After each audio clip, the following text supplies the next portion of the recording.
महाराज जी, मैं बहुत निराश और हताश और हार कर आपकी शरण में आया हूँ। मेरी इतनी बुरी दशा है कि मैं इसका वर्णन नहीं कर सकता। मेरे मन ने मेरा जीना हराम कर रखा है। सब कुछ जानते हुए भी मैं गंदी क्रिया, गंदे दृश्य देखना छोड़ नहीं पा रहा। मेरी जो दुर्गति हो रही है वो मैं ही जानता हूँ।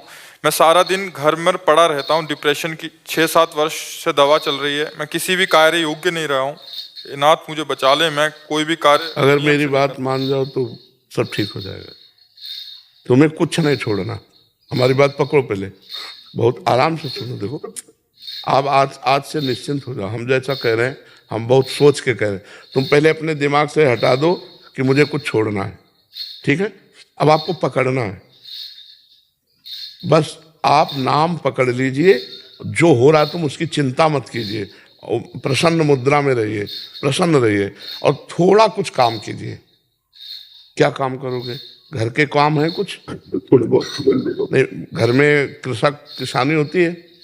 नहीं। नहीं होती। क्या होता है घर में? कैसे चलता है? वैसे सब नौकरी करते हैं तो मैं पढ़ाई कर लेता हूँ सब। नहीं, कुछ काम करो। वो मतलब कार्यरत रहो। गाय भैंस कुछ है? कुछ काम करो। बस मैं आपका दोस्त बनना चाहता हूँ गुरुदेव। है? दोस्त बनना चाहता हूँ मैं आपका। हाँ, पहली बात तो यह कि तुम गलत हो, ये हटाओ दिमाग से। हम जो कह रहे हैं मानो इसे, आज से दिमाग से हटा दो, क्योंकि ये सोच जो है ना, ये आपको गिराती चली जाएगी। आज हम आपको कह रहे हैं, हम आपका हाथ पकड़ रहे हैं, आप निश्चिंत रहो। आप पहली बात ये छोड़ो कि आप गलत हैं, ठीक है? दूसरी, आप कभी गलत हो ही नहीं सकते। आप भगवान के अंश है। ये अंतःकरण गलत है, ये मन गलत हो गया है, तो इसको दंड भोगने दो। तुम चिंता मत करो। पहली बात तो तुम भगवान के अविनाशी अंश हो, चेतन, अमल, सहज, सुख राशि। अमल का मतलब होता है निर्विकार। तुम्हें कभी कोई विकार आ ही नहीं सकता। तुमने क्या किया? अपने आप को भूलकर शरीर और मन को अपना मान लिया। इसी से सारी गलतियां हो रही। पर वो ज्ञान का विषय, हम तुम्हें बिल्कुल साधारण बता रहे। पहली बात तो तुम सोचो मत कि हम विकारी हैं। जैसा सोचोगे वैसा बन जाओगे। देखो, पहुंच गए ना डिप्रेशन में, और आज से उठना शुरू हो जाएगा। हमारी बात मान लो। पहली बात तो ये कि तुम जैसा हम कहें वैसा करो। दूसरी बात, हमारी सामर्थ्य तुम्हें उठाएगी। हमारी सामर्थ्य जानते हो? हाँ, आज से तुम देखना तुम्हारे हृदय में प्रसन्नता का एक रेखा खींचेगी और बढ़ती जाएगी, क्योंकि श्री जी ने भेजा है तुम्हें। अब तुम अपने जीवन को नष्ट करने की ये जो धारा है, इससे आप उबर जाओगे। राधा नाम जप करो, निरंतरता जहां पड़े हो और मन तुम्हारा सोच कर रहा है, उसको सोचने दो। तुम बार बार राधा राधा राधा, जो गलती हो रही होने दो। तुम बिल्कुल निश्चिंत हो जाओ। एक दिन वो बल आएगा कि सब छूट जाएगा। बहुत जल्दी वो समय आएगा, क्योंकि आपका प्रयास और श्री जी का बल ये आपको उठाएगा।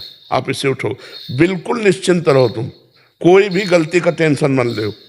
पहले टेंशन मुक्त हो, फिर प्रसन्नता तुम्हारी गलती पर चढ़ बैठेगी और गलती कभी नहीं होने लगेगी। धीरे धीरे ठीक हो जाओगे। एक गलती पर केवल असर करो, अपने दिमाग में लाओ कि तुम्हें ब्रह्मचर्य नहीं खंडित करना भी। अगर वो रहेगा तो दिमागी स्तर हम तुम्हारा सुधार पाएंगे। गुरुदेव मैं हमेशा दिन गिनते रहता हूँ, मतलब बस आज नहीं किया, कल नहीं किया, पता नहीं मेरी स्थिति खराब है। छोड़ो, बस एक चीज केवल करना, हस्त क्रिया मत करना। बस एक चीज पकड़ लो, तुम हस्त क्रिया मत करना। वादा हमसे करो। पक्का कर दी गुरुदेव। तो बस ठीक है। और राधा नाम जपो। और आज से हम तुम्हारा वादा करते हैं, तुम किसी भी तरह की चिंता मत करो। ये हम मतलब बिल्कुल हृदय से कह रहा हूँ। तुम बिल्कुल चिंता मत करो। आज से देखोगे आप, महीना भर बाद फिर आना आप हमसे मिलना के दोस्त भाव से। हम कोई बल ऐसे बिल्कुल ऐसे समझो जैसे तुम तैसे हम, जैसे हम वैसे तुम, बिल्कुल अंतर नहीं। बस निश्चिंत हो जा। निश्चिंत हो जा।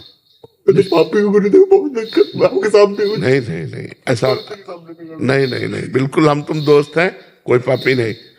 देखो, गंगा जी के पास जब जाया जाता है और गंगा स्नान किया जाता है, तो अपने को लगता है ना कि मैं पाप रहित हो रहा हूं, क्योंकि गंगा स्नान कर रहा हूं।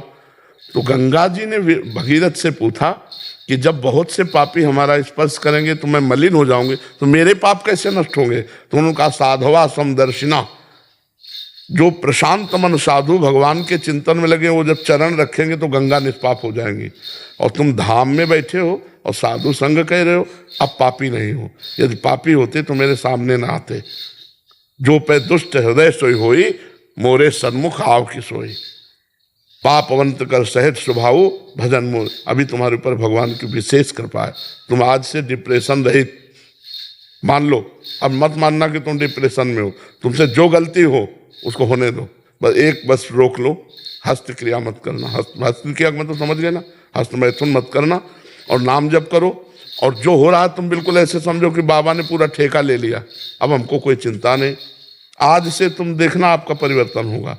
और पर कोई काम करो, 2-4 घंटे का काम करो, कोई भी काम करो, कोई ना कोई काम ढूंढो, जैसा मन आवे, पर आप काम करो, आप घर में पड़े नहीं रहोगे। महाराज जी कहीं ऑफिस आदि में भी कर सकते हैं? कहीं भी काम करो, बैठे मत करो, मन को समय मत दो। ये बहुत बहुत दुष्ट है या मतलब नए नए बच्चे ऐसे गलत आचरणों में फंसते जाते हैं। इसका कारण होता है बच्चा ब्रह्मचर्यहीनता, गलत आचरण, तो उससे मन पाप में होता जाता है और वही दंड देता है। और अगर हम देखो भजन करें, भगवान के कहे के अनुसार चले, तो यही मन प्रसन्न हो जाता है, यही मन आनंद देता है। ये इतना बच्चा गलत है मन की, अगर ज्यादा गलती में आ जाए तो तुमको सिखाने लगेगा कि ये सिखाने लगे, कब तक झेलोगे? यही मन सिखाता है। इसी दुष्ट मन को ठीक करने के लिए अध्यात्म है, और जब ये ठीक हो जाता है तो बच्चा चाहे जितना कष्ट हो आनंद बना रहता है, एकदम आनंद। हमारी तुम्हारी दोस्ती पक्की, और आज से तुम बिल्कुल आनंदित रहो, ठीक है? अब अगली बार जब आना ना, तो आप बताना कि आपका मन कैसा है, ठीक है? हमारे पास इंजेक्शन है, तुम जाओ, ये ठीक हो जाएगा। हाँ, समस्त सृष्टि का मन श्री कृष्ण है, और श्री कृष्ण का मन किशोरी जी है, और किशोरी जी की शरण में हम है। चिंता मत कर। राधा राधा रटते रहना, ठीक है?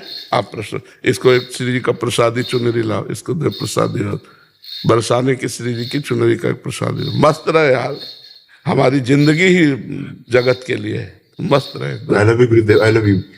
अब ये तो हम नहीं बोल सकते। इसको अपने सिराने रख लेना बच्चा ना। सिराने का मतलब समझते हो? सिराने का मतलब होता है जैसे तकिया रखी होती है, ऐसे रखना। ये सिर है ना, तो सिराने ऐसे रख लेना, ठीक है? और हर समय इसको देखना मानो हम ही हैं तुम्हारे पास, आनंदित रहो। मित्रों, आज पूज्य श्री प्रेमानंद जी महाराज ने हम सभी लोगों को बहुत ही शिक्षाप्रद प्रवचन सुनाया है। हम लोग कैसे ब्रह्मचर्य का पालन करके अपनी आत्मा को, अपने विचारों को शुद्ध रख सकते हैं, और साथ ही हम पाप आचरणों से कैसे बच सकते हैं, इस मन को कैसे काबू रख सकते हैं, इससे संबंधित बहुत ही शिक्षाप्रद प्रवचन सुनाया है। आशा करता हूँ इस शिक्षाप्रद प्रवचन से हम सभी लोग अपने जीवन में कुछ न कुछ बदलाव अवश्य करेंगे, जिससे हमारा जीवन सार्थक हो सके, सुखी हो सके। तो कल फिर पूज्य श्री प्रेमानंद जी महाराज का कोई शिक्षाप्रद प्रवचन के साथ आपके समक्ष प्रस्तुत होंगे। तब तक के लिए राधा राधा।